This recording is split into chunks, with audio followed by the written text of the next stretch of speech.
Got to change out the servo. Apparently it burnt up. Got a new one right here. This one's just a regular 2075 Traxxas. This one's 2075X, which I think this one has metal gears in it. And this one's plastic. So what I could do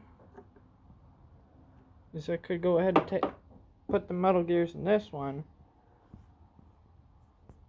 Or I could just take a servo out of one of my other RC cars and use that as spare. But I'm gonna be looking at some servos because this one failed. Or I could take one off my MLC can't even pronounce it, Gravedigger. That's a Spectrum, so might be doing that. So what's new on the boat? Battery's fully charged. I was gonna go test it, but it has no steering, and putting the servo on now has steering. But alright, I'll catch you guys on the next one. Thanks for watching.